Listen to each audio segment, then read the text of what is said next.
यहाँ पर automorphism of Z denote करता है ऑटोमॉर्फिज्म ऑफ अ ग्रुप जी, और हमें बताना है कि चार ऑप्शंस में से कौन सा साइक्लिक ग्रुप नहीं है। तो साइक्लिक ग्रुप और ये जो ऑप्शंस हैं ऑटोमॉर्फिज्म से रिलेटेड हैं, तो हम ऑटोमॉर्फिज्म और आइसोमॉर्फिज्म की कुछ प्रॉपर्टीज को रिकॉल कर लेते हैं और फिर इस प्रॉब्लम को सॉल्व करने की कोशिश करेंगे। एक आइसोमॉर्फिज्म जो होती है वो जी से जी बार यानी कि अदर ग्रुप पर डिफाइन की जा सकती है, जो कि 1 1 एंड 1 2 होती है। और इसका जो सबसे इम्पोर्टेंट पार्ट होता है वो होता है ग्रुप ऑपरेशन प्रिजर्व। इसमें ग्रुप ऑपरेशन प्रिजर्व रहता है। अगर यही आइसोमॉर्फिज्म अगर सेम सेट पर यानी कि सेम ग्रुप पर हो जाए, यानी कि G/2 इटसेल्फ, तब ये ऑटोमॉर्फिज्म कहलाता है। ऑटोमॉर्फिज्म का मतलब इटसेल्फ। तो यहाँ पर ये जो ग्रुप है खुद से खुद पर होता है। तो ये आइसोमॉर्फिज्म और ऑटोमॉर्फिज्म में सम बेसिक डिफरेंस है, यानी कि सारे की सारी ऑटोमॉर्फिज्म जो हैं वो आपकी आइसोमॉर्फिज्म कहलाएंगे। रिवर्स में आप इस तरह भी समझ सकते हैं। अब एक इम्पोर्टेंट थ्योरम जो इस प्रॉब्लम को सॉल्व करने के काम आएगा, क्योंकि सारे के सारे जो प्रॉब्लम्स हैं वो इस टाइप के हैं, ऑटोमॉर्फिज्म ऑफ ओवर जेड। सो इसको हमें पता है ऑटोमॉर्फिज्म ऑफ जेड जो आइसोमॉर्फिक होता है वो यूएन के होता है। यूएन सेट हम सभी लोग जानते हैं, इसमें वो सारे नेचुरल नंबर्स आते हैं जो एन के साथ को प्राइम होते हैं और लेस देन होते हैं। ये ट्रू होता है सभी इंटीजर एन के लिए, फॉर एवरी इंटीजर एन। अब हम यूएन पर कुछ प्रॉपर्टीज फाइंड आउट करेंगे। यूएन पर कुछ प्रॉपर्टीज हैं या हम उनको फैक्ट कह सकते हैं। तो फैक्ट 1 है कि यू एम एन जो होता है वो आपका U M into U N, अगर G C D of M N is 1 है, यानी कि अगर एम एन को प्राइम है तो हम इसको इस तरह से लिख सकते हैं। जो फैक्ट 2 है वो हम लिख सकते हैं U P raise to the power M जो आइसोमॉर्फिक होता है Z P raise to the power M minus Z P raise to the power M minus 1। और ये जो ट्रू है ये उन प्राइम्स के लिए ट्रू है जो ग्रेटर देन 2 है, यानी कि 2 के लिए ये ट्रू नहीं है।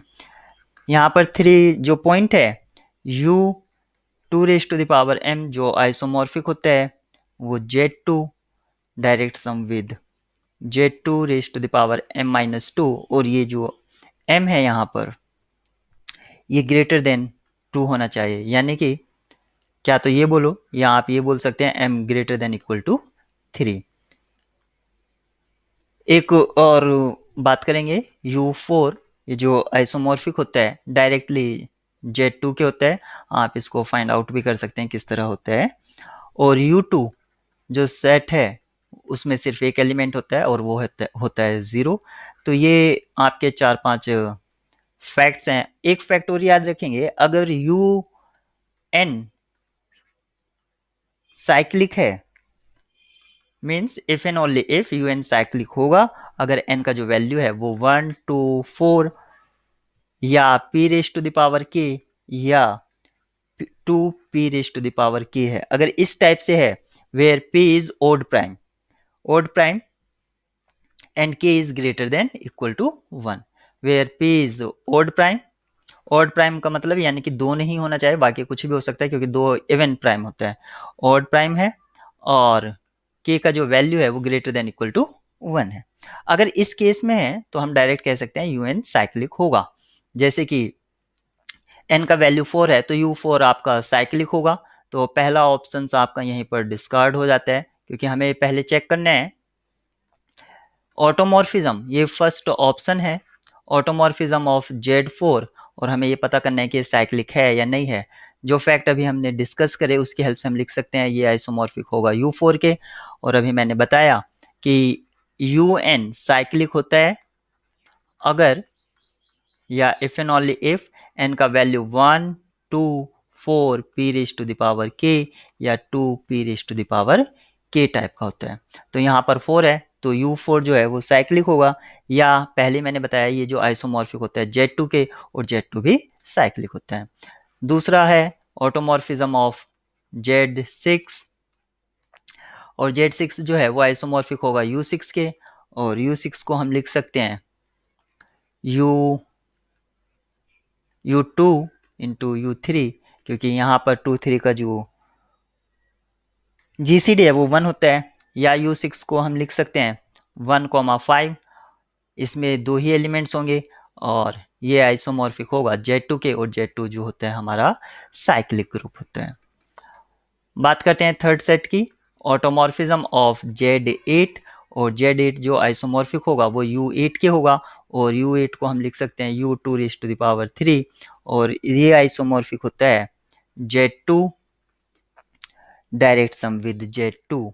ये Z2 कैसे आया, क्योंकि हमें पता है कि Z2 direct sum with Z2 raise to the power m-1, sorry m-2, and m जो है यहाँ पर ग्रेटर देन इक्वल टू 3 है, तो यहाँ पर 3 है, तो 3 - 2 1 आएगा, तो यहाँ पर ये इस तरह से Z2 आ जाता है। और ये हम जानते हैं कि ये जो है नॉट साइक्लिक होता है, इसको आप देख भी सकते हैं किस तरह ये नॉट साइक्लिक होता है। यही हमारा डिजायर्ड ऑप्शन होगा। और 4 में जो था automorphism of Z10, automorphism of Z10 ये आइसोमॉर्फिक होगा U10 के, और U10 जो सेट होता है वो होता है 1 3 7 9। और अगर हम जनरेटर 3 की बात करें तो वो इसको जनरेट कर पा रहा है या नहीं देख लेते हैं।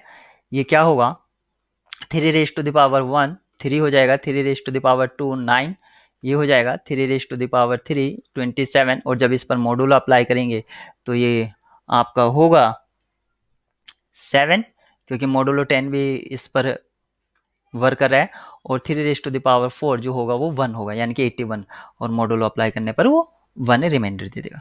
तो यहाँ पर पूरा का पूरा जो सेट है वो 3 से जनरेट हो रहा है, तो इसका मतलब है वो साइक्लिक है U10 भी। तो हमारा जो डिजायर्ड ऑप्शन है वो ऑप्शन सी है, automorphism of Z8 is not a cyclic group.